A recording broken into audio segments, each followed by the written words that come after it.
Hello and welcome दोस्तों, स्वागत है मेरे यूट्यूब चैनल सैम्स नोट पे। आज हम आपको विटामिन ई और विटामिन के बारे में बताएंगे। पिछला लेक्चर जो हमारा था वो विटामिन ए और डी पर था। इस लेक्चर में हम विटामिन ई और विटामिन के बारे में बताएंगे। तो चलिए स्टार्ट करते हैं। इससे पहले अगर आप लोग हमारे चैनल को सब्सक्राइब ना किए हों तो हमारे चैनल को सब्सक्राइब कर लीजिए और बेल आइकन को दबा दीजिए, जिससे आने वाला वीडियो आपको आसानी से मिल सके। तो चलिए स्टार्ट करते हैं। Vitamin C. तो विटामिन ई को हम टोकोफिराल कहते हैं, टोकोफिराल भी कहते हैं। विटामिन सी को हम टोकोफिराल कहते हैं और इसी का एक नाम और है, इसी को ब्यूटी विटामिन भी कहते हैं। इसी को ब्यूटी विटामिन भी कहते हैं। इसी को ब्यूटी विटामिन भी कहते हैं। फिर आता है इसके सोर्स के बारे में, यानी कहाँ पाया जाता है। तो ये ग्रीन वेजिटेबल्स में, हरी सब्जियों में पाया जाता है। व्हीट जर्म ऑयल में पाया जाता है। व्हीट जर्म ऑयल सबसे रिचेस्ट सोर्स है, यानी विटामिन सी सबसे ज़्यादा व्हीट जर्म ऑयल में पाया जाता है। फिर आता है सनफ्लावर ऑयल, फिर सनफ्लावर ऑयल में पाया जाता है। फिर हम इसके फंक्शन के बारे में बात करते हैं। तो responsible for normal function of gonads and take part in spermatogenesis. ठीक है, यानी ये जो गोनाड्स के नॉर्मल फंक्शन, तो गोनाड्स के नॉर्मल फंक्शनिंग के लिए ये रिस्पॉन्सिबल होता है। और हम spermatogenesis, take part in spermatogenesis, यानी स्पर्म फॉर्मेशन। स्पर्मेटोजेनेसिस का मतलब होता है स्पर्म फॉर्मेशन। तो स्पर्म फॉर्मेशन में भी ये बहुत ही रिस्पॉन्सिबल होता है। ठीक है। फिर दूसरा आता है स्ट्रॉन्ग एंटीऑक्सीडेंट, यानी ये एक स्ट्रॉन्ग एंटीऑक्सीडेंट है। ठीक है, यानी ये रिड्यूसिंग एजेंट है, रिड्यूसिंग एजेंट है।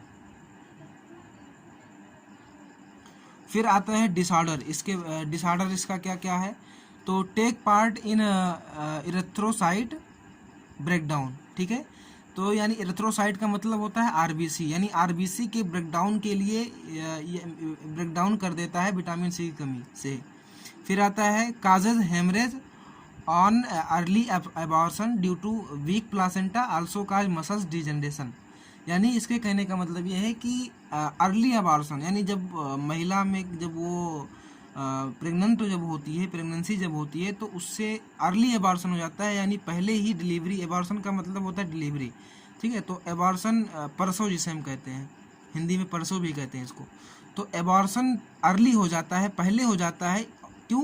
क्योंकि उसका जो प्लासेंटा होता है वो बहुत वीक होता है। तो प्लासेंटा वीक होने के नाते जो एबॉर्शन होता है पहले हो जाता है, और इससे काजेज मसल्स डिजनरेशन, और इससे मसल्स डिजनरेट भी कर जाते हैं। ठीक है, तो यानी ये सब इसके डिसऑर्डर हैं। फिर आता है विटामिन के। विटामिन के को हम नैप्थोक्विनोन कहते हैं,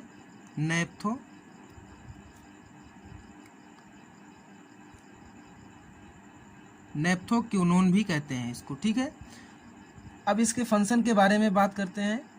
तो ये require in the synthesis of prothrombin. Prothrombin जो है वो ब्लड क्लॉटिंग में बहुत ही इंपॉर्टेंट रोल प्ले करता है।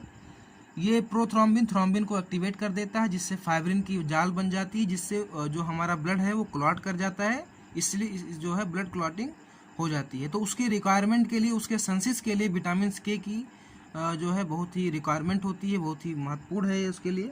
फिर हम दूसरा बात करते हैं ब्लड क्लॉटिंग फैक्टर, यानी जो ब्लड क्लॉटिंग फैक्टर होते हैं, जिसमें 7th है, 9th है, 10th है, 12th है, जो इसमें लीवर में जो होता है ब्लड क्लॉटिंग फैक्टर, उसके सिंथेसिस के लिए भी ये जिम्मेदार है। फिर आता है इसके डिसऑर्डर के बारे में।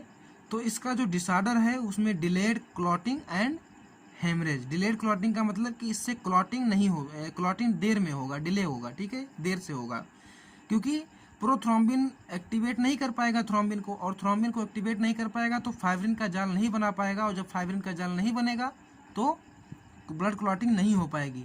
तो इसीलिए इसको जो है इसकी कमी की वजह से डिलेड क्लॉटिंग हो जाता है, यानी क्लॉटिंग टाइम से नहीं होता और हेमरेज हो जाता है। ठीक है, तो हेमरेज नामक जो बीमारी होती है उससे जो है ये ग्रसित हो जाते हैं ऐसे पेशेंट। तो बस गाइस, आज के लिए इतना ही।